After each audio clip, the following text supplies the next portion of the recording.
Experience senior living inside Chennai from Elements starting at rupees 85 lakhs. Call 9790399039. வருமான சமத்துவத்தில் India முன்னேறி வருவதாக உலக வங்கி தெரிவித்துள்ளது.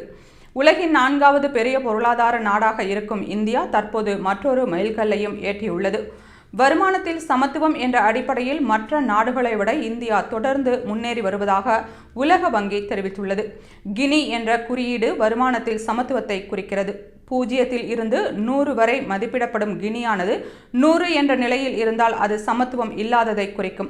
இந்தியாவிற்கு 25.5 கினி என்ற நிலையில் உள்ளது. ஆனால் அமெரிக்கா 41.8 கினியும் சீனா 35.7 கினியும் பெற்றுள்ளது. அது மட்டுமல்லாமல் G7 மற்றும் G20 நாடுகளை விடவும் இந்தியா முன்னிலையில் இருப்பதாக உலக வங்கி தெரிவித்துள்ளது.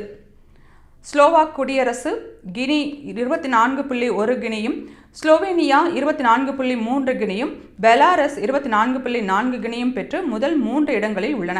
அதற்கு அடுத்தபடியாக 4ஆம் இடத்தில் 25.5 கினியுடன் இந்தியா உள்ளது. இதன் மூலம் இந்தியாவின் பொருளாதார வளர்ச்சி மக்களுக்கு பயனளிப்பதை உலக வங்கி உறுதி செய்துள்ளது. 2011ஆம் ஆண்டு 28.8ஆக இருந்த இந்தியாவின் கினி 2022ஆம் ஆண்டு 25.5 என்ற உயர்ந்துள்ளது.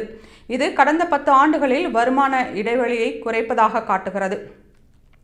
2011ஆம் ஆண்டு முதல் 2023ஆம் ஆண்டு வரை 17.1 கோடி இந்தியர்கள் வறுமையிலிருந்து மீட்கப்பட்டதாக உலக வங்கி தெரிவித்துள்ளது.